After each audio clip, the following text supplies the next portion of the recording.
वहां से electromagnetic waves आती है, ठीक है। तो वो यस इलेक्ट्रोमैग्नेटिक सर। वेव्स ये रिसीव करता है, ये एंटीना रिसीव करता है, फिर इसको किस में कन्वर्ट करता है, वोल्टेज और करंट में। उसके बाद आपका रेडियो है, रेडियो में जाके बाकी सारे सिग्नल प्रोसेसिंग करवा के वो रेडियो बजता है, यानी कि स्पीकर में आपको इसकी आवाज आती है कि कौन सा सिग्नल ब्रॉडकास्ट हुआ है। क्लियर है? तो यह पिक्चर यहाँ पे यूज होती है। Yes sir.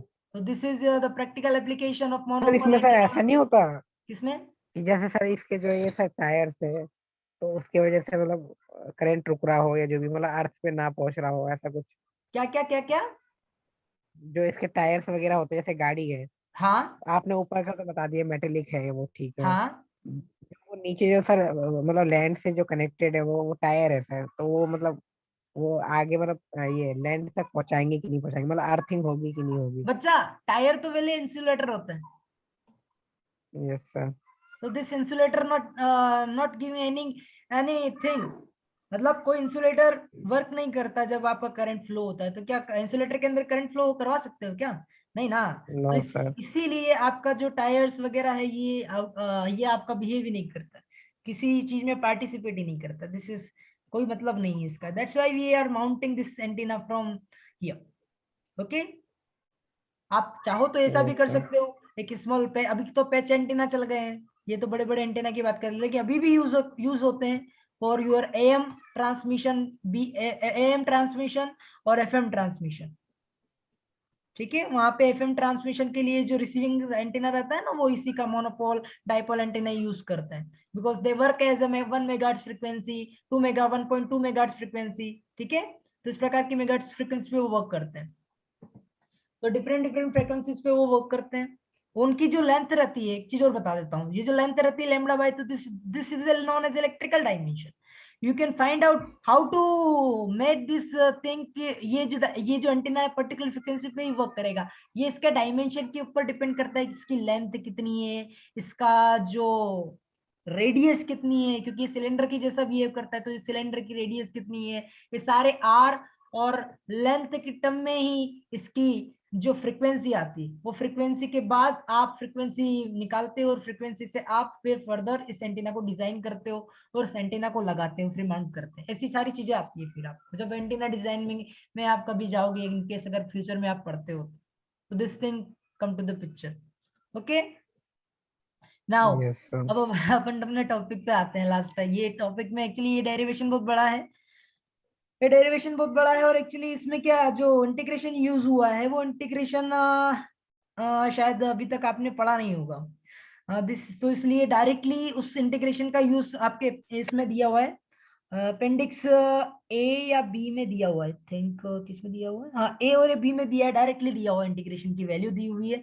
तो आपको इंटीग्रेशन की डायरेक्ट वैल्यू यूज करना है, और यूज करते हुए उसकी वैल्यू फाइंड आउट करना है एंटीना के रेडिएशन रेजिस्टेंस की। तो मैं थोड़ा सा आपको बता देता हूँ कि कैसे क्या करना है। ये एक्चुअली आपके सिलेबस में है, सिलेबस में तो है, पर एक्चुअली आप न्यूमेरिकल क्या कहते हैं थ्योरेटिकल एग्जाम नहीं दे रहे हो ना, तो आपको डेरिवेशन नहीं आएगा, ओनली आपके बस डायरेक्ट क्विज आएंगे। तो मेन चीजें जो है, मेन चीजें में आपको एक तो ये फॉर्मूला रहता है, और ये भी नहीं रहता मेनली केस में आपका रेडिएशन रेजिस्टेंस डायरेक्टली आस्क करते हैं कि फॉर द पर्टिकुलर लेंथ के लिए आपका रेडिएशन रेजिस्टेंस क्या होगा if the Hertzian dipole is applied. Okay, तो इस प्रकार के क्वेश्चन बनते हैं, तो उसमें डीएल की वैल्यू दी रहेगी, आपको फाइंड आउट करना रहेगा उसका रेडिएशन रेजिस्टेंस कितना है, फिर रेडिएशन रेजिस्टेंस में अगर करंट भी दिया रहेगा तो आपको उसका करंट फाइंड आउट करना रहेगा। दैट्स ऑल, इससे ज्यादा कुछ नहीं आता है इसमें।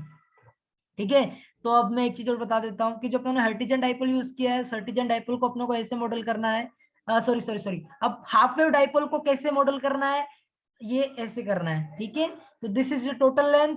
ओके, तो उसमें आपको इसको जेड डायरेक्शन में अपनों ने इसको अप्लाई किया, दिस इज द, मैंने लास्ट टाइम भी बता दिया, this is X direction, this is Y direction, और दिस इज जेड डायरेक्शन। ठीक है, तो उसी में अपनों ने एंटीना को अप्लाई किया। एक मिनट रुकना है ना,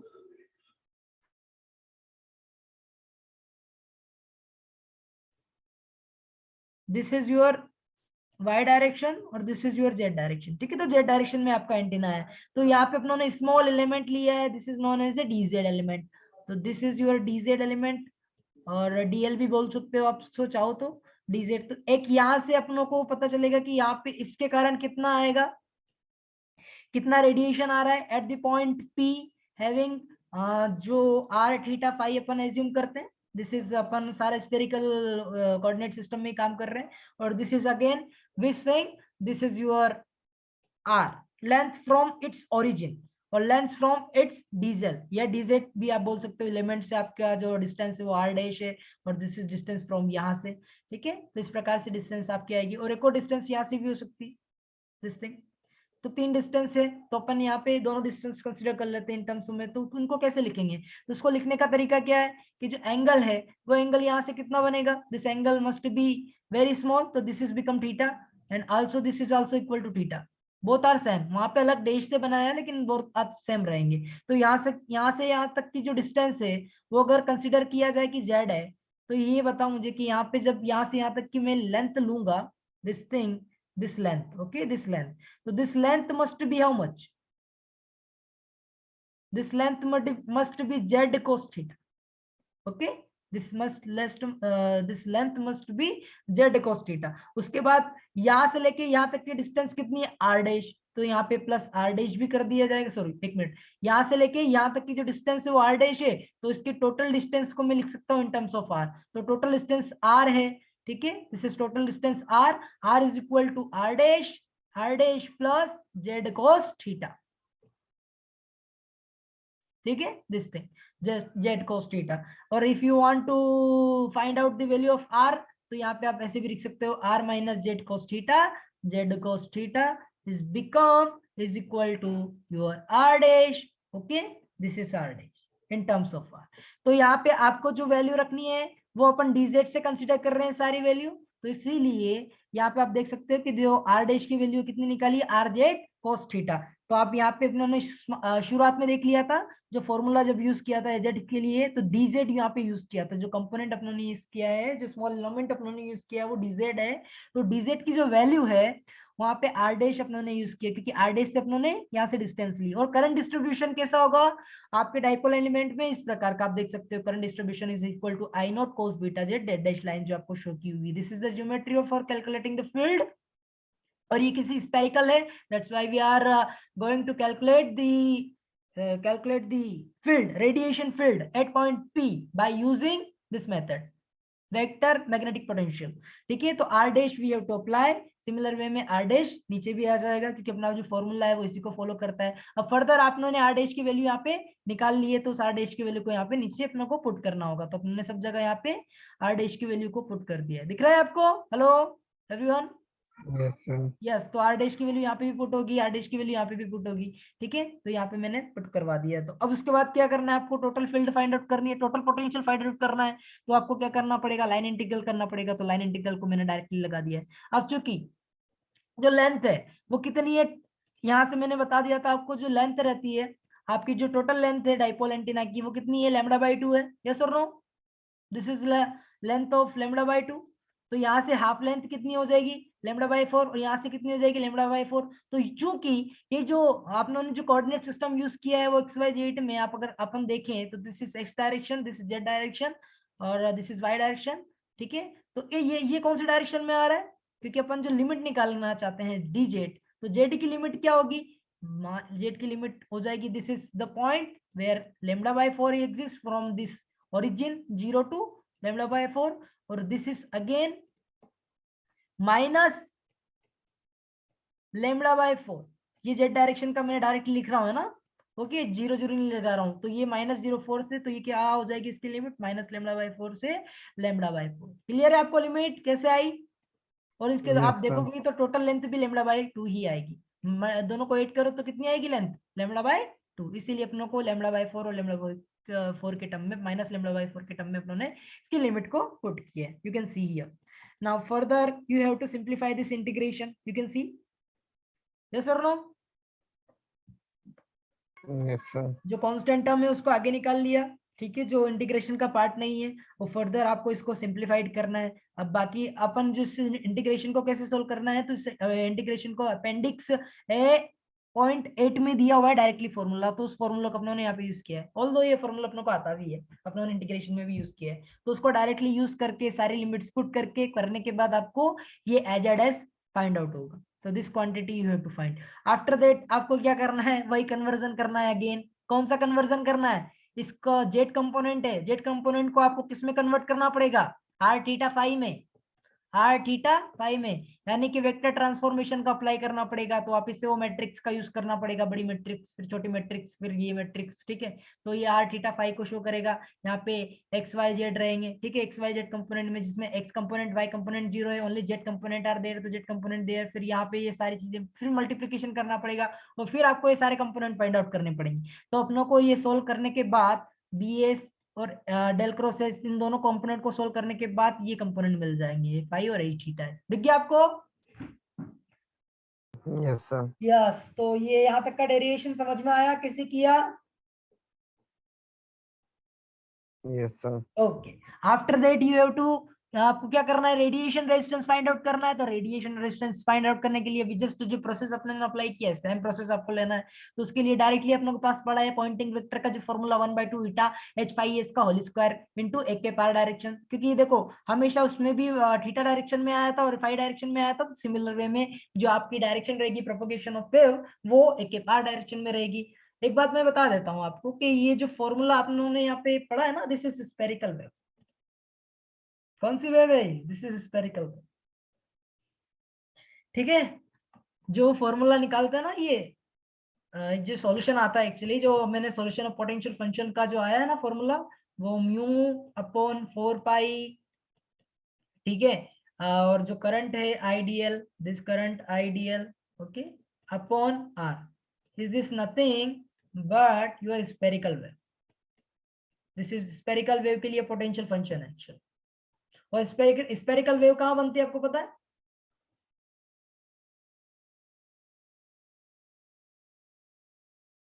चलो मैं बताता हूँ। देखो, आपने कभी नदी देखी है ना? Yes sir. यस, तो नदी में अगर पत्थर डालोगे तो इस प्रकार की वेव्स आएगी। यहाँ पे मैंने एक पत्थर को थ्रो हाँ किया है, सर, वो तो तो सर इस पता है प्रकार की वो। वेव्स बनती है सब जगह, है ना, इस प्रकार की। तो this is known as spherical wave. तो इसी प्रकार से सिलेंड्रिकल वेव भी होती है। और यूर प्लान वेव के बारे में तो अपनों ने पढ़ ही लिया है। तो 3 प्रकार की वेव मैंने बता दी है, इसलिए अपन 3 कोऑर्डिनेट सिस्टम को फॉलो करते हैं। क्लियर है? Yes sir. Yeah, so you have to remember those points. Okay, further we have to find out the power. Okay, so P radiate कितना है? Once we find out the P radiate, we get the radiation resistance of this thing. ठीक है, इस half wave dipole का radiation resistance आपको मिल जाएगा। तो उसके लिए सबसे पहले आपको क्या करना पड़ेगा, H5S की वैल्यू रखना पड़ेगा। तो H5S पूरा ये पड़ा है यहाँ पे, तो आपको H5S को पूरा इसको पहले सोल्व करना। सोल्व करने के बाद ये वैल्यू आ जाएगी, ठीक है। फर्दर आपको क्या करना पड़ेगा, इंटीग्रेशन के लिए same formula R sine theta D theta D phi same रहेगा, बाकी सारी चीजें चेंज हो जाएगी, सॉरी बाकी चीजें सारी चीजें सेम रहेगी। बस यू आपको जो कंपोनेंट है H5S ये थोड़ा सा चेंज हो जाएगा। यहाँ पे cos π/2 cos थीटा आ जाएगा, ठीक है। This thing come to the picture, बाकी सारी चीजें सेम रहेगी। ओके, तो अब आपको क्या करना है, इसको इंटीग्रेशन करना है। नाउ लिमिट आपको सेम लगानी है। लिमिट भी 0 to पाई ले रहेगी थीटा की, और 0 to 2 पाई रहेगी पाई की। उसके बाद आपको इंटीग्रेशन परफॉर्म करना है। अब इस प्रकार के इंटीग्रेशन को किस प्रकार से परफॉर्म किया जाता है, ये आपके सिलेबस में भी नहीं है एक्चुअली, मैंने मैथमेटिक्स में भी नहीं है अपने, ये हायर मैथमेटिक्स में आता है। This thing is come in higher mathematics. तो बिलानिस में आपको ये इंटीग्रेशन भी मिल जाएगा कि इसका इंटीग्रेशन कैसे फाइंड आउट हो। तो इसकी डायरेक्ट वैल्यू आती है। तो उसकी डायरेक्ट वैल्यू आप एक्चुअली इसमें दिया हुआ भी, आप चाहो तो यहाँ पे रिफर कर सकते हो कि 0 to π/2 के लिए जो इंटीग्रेशन रहता है वो इस प्रकार का रहता है। तो आप चाहो तो यहाँ पे निकाल सकते हो। तो इसकी जो वैल्यू आती है, पहले इसको इसमें कन्वर्ट करना पड़ता है, कन्वर्ट करने के बाद इसकी वैल्यू आती है। फिर इसको आपको एक्सपांशन लेके लिमिट लगा के फिर इसको सोल्व करना रहता है। तब जाके आपको पता चलता है कि this value is become 36.56 something something. Okay, तो ये जो आएगी वैल्यू आपकी 30, ये इसको जब सोल्व करोगे तो आप कहाँ गया, ये this thing, okay, this thing eta I naught square 8 pi square into 2 पाई। तो इसकी जितनी भी वैल्यू, इसको सोल्व करेंगे तो 30 पाई आ जाएगी, क्योंकि ईटा की वैल्यू कितनी है 120 पाई। तो 8 पाई से ये कटेगा, कटने के बाद ये पाई स्क्वायर से पाई भी कट जाएगा, एक पाई अंदर से आएगा आपका। हाँ सॉरी 120 पाई है ना, तो पाई से पाई स्क्वायर भी कट जाएगा। तो यहाँ पे आपका 30 आई नॉट स्क्वायर रह जाएगा। समझ में आया यहाँ पे, यहाँ तक? Yes sir. Yes, 30 I naught square आ जाएगा और इस इंटीग्रेशन की वैल्यू आपको डायरेक्टली मिल जाएगी आप चाहो तो अपेंडिक्स में रिफर कर सकते हो, वहां पे भी पड़ी हुई है। और फर्दर आप चाहते हो कि इसकी वैल्यू आपको कैसे फाइंड आउट करना है, तो आप यहाँ पे भी शो कर सकते हो, यहाँ पे दिया हुआ इंटीग्रेशन किससे आपको लेना है। ठीक है, तो आपको इंटीग्रेशन को इस प्रकार से करना है। आफ्टर दैट यू गेट ये जो वैल्यू रहेगी वो समथिंग 36.56 के समथिंग आ जाएगी। तो पी रेडिएट की जो वैल्यू आई वो कितनी आई, let me show you clear first. P radiate, your P radiate is equal to 36 point कितना है 36.56. okay, this thing 56 I note का होल स्क्वायर। ओके, नाउ अब आपको क्या करना है, आपको रेडिएशन रेजिस्टेंस फाइंड आउट करना है। This is P radiate. तो मैंने लास्ट टाइम भी अपनों ने जो फॉर्मूला यूज किया था सेम फॉर्मूला आपको सबके लिए यूज करना है। P radiate is equal to your I R M S का whole square, I R M S का whole square multiply radiation resistance. ठीक है, any antenna you can refer equivalent to radiation its radiation resistance. ठीक है, और I naught I R M S बराबर कितना हो जाएगा, आई आर एम एस को अपन रूट मीन स्क्वायर वैल्यू भी बोलते हैं। This is peak upon root 2 times. ठीक है, तो इसका स्क्वायर करेंगे तो रूट 2 की जगह कितना आ जाएगा 2, तो 2 यहाँ पे अपन दोनों को इक्विवेलेंट करेंगे तो कितना हो जाएगा, this quantity R radiate this R radius multiplication में मैं इस आई आर एम एस की वैल्यू रख के यहाँ पे डिवाइड में 2 कर रहा हूँ स्क्वायर करके, और दिस इज बिकम 36.56 और आई नोट की जगह आई नोट एज इट इज आपका यहाँ पे आ रहा है। वाई नोट से आई नोट भी कट जाएगा, तो अब यहाँ पे मल्टीप्लीकेशन करेंगे तो कितना आ जाएगा, अरे एक मिनट, आई नोट और ये आपका radiation resistance is equal to something, multiply करोगे तो कितना आ जाएगा 73 समथिंग आ रहा 73 है ना, 73 इसमें 73 दिया हुआ है, तो दिस इज 73 ओम। तो हाफ वेव डाइपोल का डायरेक्टली आपका रेडिएशन रेजिस्टेंस पूछा जाता है कि हाफ वेव डाइपोल जो है, हाफ वेव डाइपोल का जो रेडिएशन रेजिस्टेंस रहता है वो कितना रहता है, तो this is given by the 73 ओम। अब मैं आपसे पूछूं कि क्वार्टर वेव डाइपोल का कितना होगा या मोनोपोल डाइपोल का कितना होगा, तो कितना होगा, क्वार्टर वेव में सिर्फ 4 से डिवाइड कर देंगे। 2 से ही डिवाइड होगा बच्चे, क्योंकि देखो ये लेमड़ा अच्छा बाय हाँ 2, सर हाफ। ये तो लेमड़ा बाय 2 ही है यस पहले से, और इसको अगर क्वार्टर वेव में बदलना है तो आपको किससे डिवाइड करना पड़ेगा, 2 से डिवाइड करना पड़ेगा ना, तो उसका रेजिस्टेंस भी किससे डिवाइड होगा 2 से, तो 73/2, तो इट इज वही आ अप्रोक्सीमेटली जाएगा। 36 पॉइंट समथिंग 56, अगेन वो सेम यस सर। क्वांटिटी। तो this is the monopole resistance जो है, मोनोपोल जो आपका डाइपोल है, मोनोपोल जो एंटीना है उसका जो रेडिएशन रेजिस्टेंस होता है वो 36.56 होता है। क्लियर है, यस सर। यस। तो यहाँ पे आपको पता चल गया। अब ध्यान रखना, मैं एक चीज आपको बता देता हूं कि not the significant increase in radiation resistance of half wave. आप ये देख सकते हो कि जो अपनों ने हर्टिजन डाइपोल देखा था उसका जो रेडिएशन रेजिस्टेंस 2 ओम आ रहा था, और यहाँ पे सिग्निफिकेंट इंक्रीजिंग हुआ है 73 ओम, बहुत ज्यादा होता है ना, तो significant increasing in the radiation resistance of half wave dipole over that of Hertzian dipole, thus इसीलिए the half wave dipole is capable to deliver greater amount of power of space then the Hertzian dipole. The same thing come to the picture. समझ में आया आपको? Yes sir. Yes. So this thing you have to remember in mind कि Hertzian dipole ज्यादा power radiate करता है कि dipole ज्यादा रेडिएट करता है, कौन सा करेगा, half wave, yes sir half. Half wave dipole, और उससे कम रेडिएट कौन करेगा, हार्टेजियन। मोनोपोल। पहले हाफ वेव करेगा, हाफ वेव के बाद कौन करेगा, मोनोपोल करेगा, मोनोपोल के बाद कौन करेगा, लेमड़ा बाय 10 करेगा, यानी कि हर्टिजन डाइपोल। समझ में आ गया? Yes sir. This is the power, आप ऐसे भी शो कर सकते हो कि this is the greater power. उसके बाद क्वार्टर वेव भी बोल सकते हो आप इसको, क्वार्टर वेव डाइपोल एंटीना भी बोल सकते हो और मोनोपोल एंटीना भी बोल सकते हो, और उसके बाद हर्टिजन डाइपोल आपका रेडिएट करेगा पावर। तो इसकी सबसे ज्यादा पावर किसकी आती है, दिस पावर इज। तो इस प्रकार के कंपैरिजन भी आते हैं, तो you have to know about it. Now further आपको फाइंड आउट करना है क्या, देखते हैं कि उसके बाद the total input impedance of Z in. अब बात करते हैं कि इनपुट इंपिडेंस, क्योंकि ये भी बहुत इंपॉर्टेंट पैरामीटर, मैंने बता दिया था लास्ट टाइम कि मैचिंग इज वेरी इंपॉर्टेंट। तो मैचिंग है तो आपको जेड इनपुट इंपिडेंस पिक्चर में लाना पड़ेगा, कैरेक्टरिस्टिक इंपिडेंस भी लाना पड़ेगा और जेड एल भी लाना पड़ेगा। ठीक है, तो ये जब तीनों बराबर हो जाएंगी तो आपकी मैचिंग भी अच्छी हो जाएगी। The total input impedance Z in of the antenna is the impedance seen in at the terminal of the antenna and see and is given by Z in R in plus J X in. पता है ना आपको, जो characteristic Yes, sir. Impedance और आपका अगर lossless के लिए तो जेड नॉट रियल होता है, लेकिन इनपुट इंपिडेंस आपका कॉम्प्लेक्स होता है। तो कॉम्प्लेक्स के लिए रियल रहता है, तो रियल रहेगा तो आर इन रहेगा, R in plus J X in के रूप में आपको रिप्रेजेंट करना पड़ेगा। ठीक है, तो इसकी वैल्यू भी कैलकुलेट की हुई है, लेट्स सी। ये भी सर उसी की तरह एनालॉजी है उसकी। यस यस यस, तो अब देखो यहाँ पे कितनी अच्छी बात बोली उन्होंने कि वेयर आर इन कितना है, किसके बराबर है, रेडिएशन रेजिस्टेंस के बराबर है।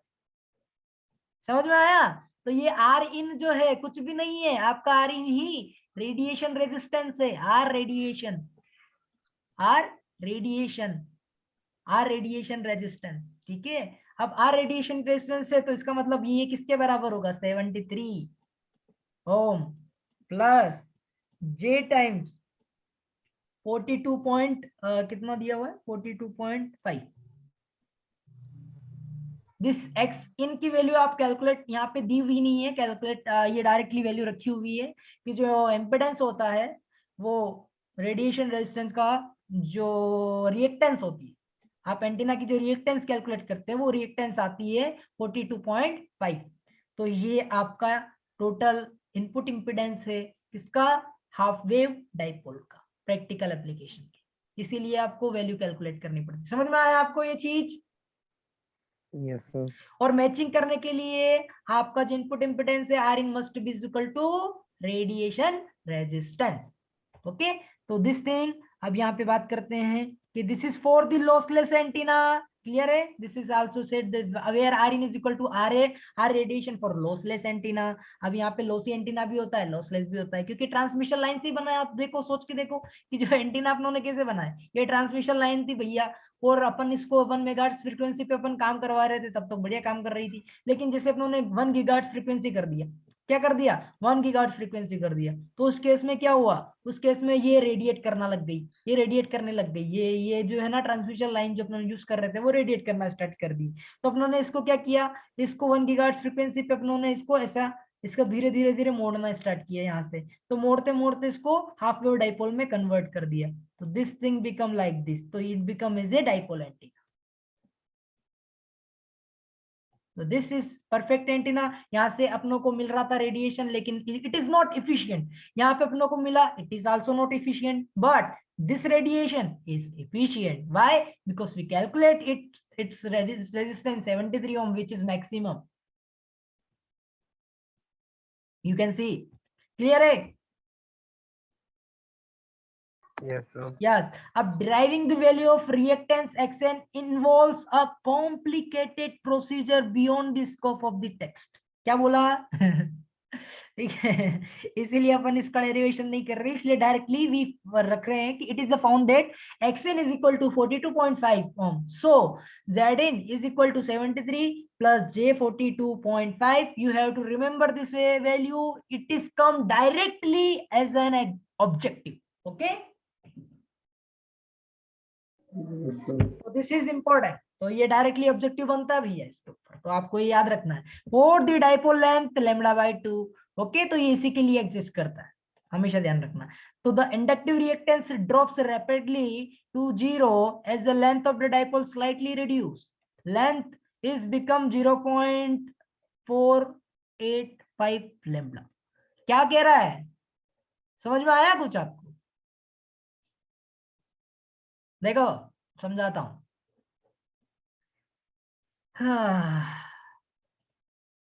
Let's clear it. देखो, अपनों ने जो लेंथ ली थी डाइपोल की वो कितनी है, λ/2। यस और नो? बोलो यार। Yes sir. यस, तो which is equal to 0.5 lambda. Yes sir. Yes, अब इस लेंथ पे अपनों ने जो इसका इनपुट इंपिडेंस निकाला, रेडिएशन रेजिस्टेंस निकाला है, वो कितना आया, Zn is equal to 73 ohm plus J 43.2 42.3 something है ना, दिस इज रिएक्टेंस। तो अब जैसे ही ये जो वैल्यू है 0.5, अगर अपनों ने कैसे भी करके इस 2 को थोड़ा सा भी रिड्यूस कर दिया या बढ़ा दिया, तो बढ़ा दिया तो क्या होगा, ऊपर वाली क्वांटिटी रिड्यूस हो जाएगी। 2 को जैसे मैंने 3 कर दिया या 2.5 भी कर दिया, तो जैसे ही अगर मैंने लेंथ को इंक्रीज किया L is equal to lambda by, जैसे मैंने 2.2 भी कर दिया, गलती से भी 2.2 कर दिया, तो उस केस में इट बिकम 0.485। यस और नो? यस लेंथ कम हो यस, जाएगी उससे। This less. तो जैसे इसको लेस करूंगा ना, तो ये जो अपनों ने निकाला है ना, क्या निकाला ये, this is your x in और reactance और inductive reactance will going to be 0. It means where Zn is equal to only 73 ohm, real हो जाएगा। क्लियर है? अगर आपने इसको थोड़ा सा भी बढ़ा दिया, तो ये चीज वहां पे वो बोल रहा है कि for the length 0.485 lambda the dipole is resonant, it means Xn is equal to 0। Resonance क्या होता है, एक सर्किट है, कैपेसिटेंस और इंडक्टेंस, इस प्रकार से रेजोनेंस आ जाएगा। अगर उसका रेजोनेंस आएगा तो उसमें आपका जो है रेजोनेंस कब आता है, जब आपका जो एक्सएल रहता है, जो एक्स टोटल रिएक्टेंस रहती है वो 0 हो जाती है, यानी कि एक्सी बराबर एक्सएल हो जाता है। पता है ना ये कंडीशन? तो यस सर। दिस थिंग, तो एक्सएल एक्सी बराबर एक्सएल मतलब कि टोटल पावर किसमें रेडिएट हो रही है, बाय रेजिस्टेंस। टोटल पावर किसके थ्रू जा रही है, बाय रेजिस्टेंस। तो सारी की सारी पावर किस पे आ जाती है, आर पे आ जाती है, उसके रियल रेजिस्टेंस पे आ जाती है। तो इस पे इसको जैसे ही आपने इंक्रीज किया ना, तो आपकी जो वैल्यू है वो रेजोनेंस आ जाएगी, इस प्रकार की पीक आएगी, this peak for particular lambda by 2.2। ठीक है, तो यहाँ पे आने के बाद आपका जो रेजिस्टेंस है वो बिहेव करेगा as a real resistance, imaginary part 0 हो जाएगा, क्योंकि इमेजिनरी पार्ट 0 करते ही तभी तो ये रेजोनेंस आता है, तो पर्टिकुलर फ्रीक्वेंसी भी अपने को मिलती है। तो दस practical thus in practice a lambda by 2 dipole is designed such that Z in approaches to 0 and Z in approximately equal to 73 ohm. Thus, this value of radiation resistance of the lambda by 2 dipole antenna is the reason for the standard 75 ohm coaxial cable. For the coaxial cable, also the value is easy to match the to transmission line. This factor in addition to the response of property for the reason of dipole antenna popularity and its extensive use. Oh my god, समझ में आया कुछ आपको कि अपन reactance को हटाना ही चाहते हैं? एक्चुअली रिएक्टेंस, देखो रिएक्टेंस तो पिक्चर में अगर रहेगी, सोचने वाली बात है। अगर आप इंपिडेंस मैचिंग करना चाहते हो, इंपिडेंस मैचिंग करना चाहते हो, तो जेड नॉट क्या है आपका, रियल है। पहली बात तो लॉसलेस की बात कर रहे हैं तो रियल है। रियल है तो आप भी चाहते हो कि जो जेडएल हो, जेडएल भी रियल होना चाहिए। होना चाहिए कि नहीं होना चाहिए? Yes sir. जेडएल अगर रियल होना चाहिए तो जेडएल किसके बराबर होना चाहिए, इसके इनपुट इंपिडेंस के बराबर होना चाहिए। जब इनपुट इंपिडेंस ही रियल होगा तभी तो आपकी मैचिंग अचीव होगी। इसीलिए अगर आप चाहते हो कि इफिशिएंटली आपका एंटीना वीआई को क्या करे, रेडिएट करे पर्टिकुलर फ्रीक्वेंसी, यो जो रेजोनेंस आ रहा है ना, वो रेजोनेंस इस पर्टिकुलर फ्रीक्वेंसी पे आ रहा है, तो उस पर्टिकुलर फ्रीक्वेंसी पे आपका जो एंटीना है वो रेडिएट करेगा इफिशिएंटली। बस ये कंडीशन आपको अप्लाई करनी पड़ेगी। उसके लिए सारी क्वांटिटीज क्या होनी चाहिए, रियल होनी चाहिए। रियल यानी कि 73 ओम रेडिएशन रेजिस्टेंस होना चाहिए, कैरेक्टरिस्टिक इंपीडेंस 50 ओम होना चाहिए, 75 ओम जो भी जस्ट बोला है। तो यहाँ पे आपको रिफ्लेक्शन मिनिमम मिलेंगे। देखो 73 ओम और 75 ओम में सिर्फ 2 ओम का अंतर आ रहा है, तो रिफ्लेक्शन की जो वैल्यू है बहुत लेस है। आप देख सकते हो कितनी आ रही है, बहुत कम आ रही है। ये समथिंग आ रहा है 2 अपॉन, इन दोनों को ऐड करो कितना होता है, 70 70 7 दूनी 14 150 150 और 100 कितना आ रहा है, 147 आ रहा है सर। 148 145 148 48 ओके ओके 148 148 ठीक है। तो 2/148 समथिंग 0.000 आ रहा है। Yes sir. यस, तो this reflection are minimum, very less. तो रिफ्लेक्शन बहुत कम लेंगे और मैक्सिमम पावर ट्रांसफर हो जाएगी। समझ में आ रहा है? क्योंकि जो रिफ्लेक्शन कोफिशिएंट ही यहाँ पे मिनिमम मिलेंगे तो अपनों को मैक्सिमम पावर मिलेगी। मैक्सिमम पावर मिलेगी तो यहाँ पे रेडिएशन भी सबसे ज्यादा होगी। That's why we are going this convention. समझ में आया आपको? एंटीना का पूरा कॉन्सेप्ट है यहाँ से। Yes, sir. Yes, this is so important. अब बात करते हैं क्वार्टर वेव मोनोपोल एंटीना। तो क्वार्टर वेव मोनोपोल एंटीना के बारे में तो अपनों ने पहले से बात कर ली नहीं करी क्या? Yes, sir. यस, तो you can C you can use this thing. तो यहाँ पे using image theory, directly image theory को अप्लाई कर लेते हैं। इमेज थ्योरी में कुछ भी नहीं रहता। आप यहाँ पे ऐसा डाइपोल में ग्राउंड प्लेन एज्यूम कर लेते हैं। तो ये ग्राउंड प्लेन की जो लेंथ, इसकी जो लेंथ है वो कितनी है? λ/4। So that's why we are saying this is the monopole antenna which is having the length of sir λ/4। आपकी आवाज। अब आ रही है λ/4? हाँ सर। यस, तो that's why we are saying this is λ/4 monopole antenna. और मोनोपोल एंटीना, इसके लिए सारा जो रेडिएशन रेजिस्टेंस है वो कितना हो जाएगा? रिड्यूस हो जाएगा बाय फैक्टर ऑफ 2। तो कितना आएगा? 36 पॉइंट समथिंग, 5658 जो भी आ रहा है ना। तो दिस इज जो रेडिएशन रेजिस्टेंस है, ये आ जाएगा। और इसी के साथ इसका Zn कितना हो जाएगा? वो भी हाफ से डिवाइड हो जाएगा, यानी कि 36 पॉइंट। तो ये हो जाएगा।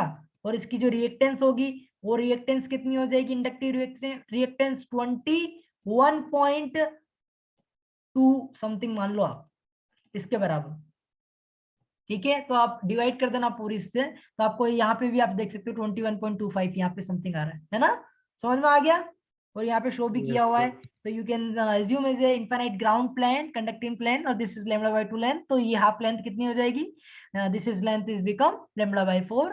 तो यहाँ से आप कैलकुलेट कर सकते हो। और मैंने आपको बता ही दिया है कि जैसे ही आपने अगर λ/4 से λ/2 से λ/2.2 भी कर दिया गलती से भी, तो आपकी जो रिएक्टेंस है वो कहाँ जाएगी? खड्डे में, जीरो में चली जाएगी। तो अपन यही तो चाहते हैं कि रिएक्टेंस जीरो हो जाए। रिएक्टेंस जीरो हो जाएगी तो पर्टिकुलर फ्रीक्वेंसी पे आपका एंटीना वर्क करने लग जाएगा। पर्टिकुलर फ्रीक्वेंसी आपको मिल जाएगी तो आपका डायमेंशन आपको डिसाइड हो जाएगा। डायमेंशन डिसाइड हो जाएगा तो उस एंटीना की फ्रीक्वेंसी डिसाइड हो जाएगी। All the things are related, inter related. Clear है? Yes sir. यस। अब बात करते हैं स्मॉल लूप एंटीना की। ओह माय गॉड, कितने सारे एंटीना है यार। एक मिनट में तुम्हारे इसमें भी सर देख आप लेता सर हूँ। कल करा देना सर। देखो आपके मोनोपोल डाइपोल ऐसे भी एंटीना हमारी मैंने, क्लास हो गई। सुनो सुनो सुनो, मैंने मोनोपोल और डाइपोल यस एंटीना सर। करवा दिया है। सॉल्यूशन ऑफ पोटेंशियल फंक्शन आपको मैंने भेज दिया है। रेडिएशन फ्रॉम हर्ट डाइपोल भी दिखा दिया है। तो मतलब अपनों ने काफी चीजें कवर कर ली है। अब आपको क्या क्या कवर करना है? केवल power radiated by the Hertz dipole, कितनी बार करवाएगा रे भाई, और रेडिएशन पैरामीटर और रिसीविंग एंटीना, ये 3 टॉपिक रह गए। Okay sir. ओके, तो जल्दी अपना कोर्स कंप्लीट हो जाएगा। बस आप ऐसे ही बना के रखो। ये 10 मिनट 7 मिनट और पढ़ लें क्या? थोड़ा सा और, ये 7 मिनट में आपको लेक्चर भी एंड हो जाएगा वैसे। बोलो तो फिर सर पढ़ा दूं। इसके बाद सर कितना मतलब जो आपने बताया वो 3 टॉपिक जो बचेंगे वो एक क्लास में हो जाएंगे सर, एक लेक्चर में हाँ, एक क्लास या नहीं 2 होती लेक्चर क्योंकि में? 3 लेक्चर लग जाएंगे अपनो। क्योंकि अभी डाइपोल और मोनोपोल एंटीना अपनों ने देखा, तो अपनों को देख लिया है ना क्योंकि पूरा सर लेक्चर। अगर आप चाहो तो मतलब सर कल भी मतलब ले सकते हो, लेकिन कल में फिर मतलब काफी हद तक सर वो कवर कर दो आपको सही रहेगा फिर, क्योंकि मंडे से फिर सर हम भी थोड़ा बिजी हो जाएंगे उसमें, हाँ, तो बाकी प्रैक्टिकल को वगैरह पूछ में। लो, अभी पूछ लो कि अभी लेना है क्या लेक्चर, कल लेना है क्या लेक्चर, ताकि मेरा तो बढ़िया है अगर आप कल लेने को तैयार हो। सर ले लो सर, कल ले लो sir. Okay, good, very good very good. तो अपन कल लेक्चर रख लेते हैं इसी टाइम पे, 1 से लेके 2-3 बजे तक। तो 2 घंटे में अपना टॉपिक अगर निपट जाए तो अच्छी बात और 2 घंटा मत करो सर। है। हाँ, चलो कोई बात नहीं, 1 घंटे ले लेते हैं बस। Okay sir. ओके, तो अभी एंड करें क्लास। Yes sir. चलो चलो, तो आप भी यस थक सर। गए होंगे ना। चलो फिर बाकी का अपन बाद में करते हैं लेक्चर, है ना। Okay sir. Okay okay, bye bye. Thank you for by cooperate. Sir. Thank you sir. Okay okay.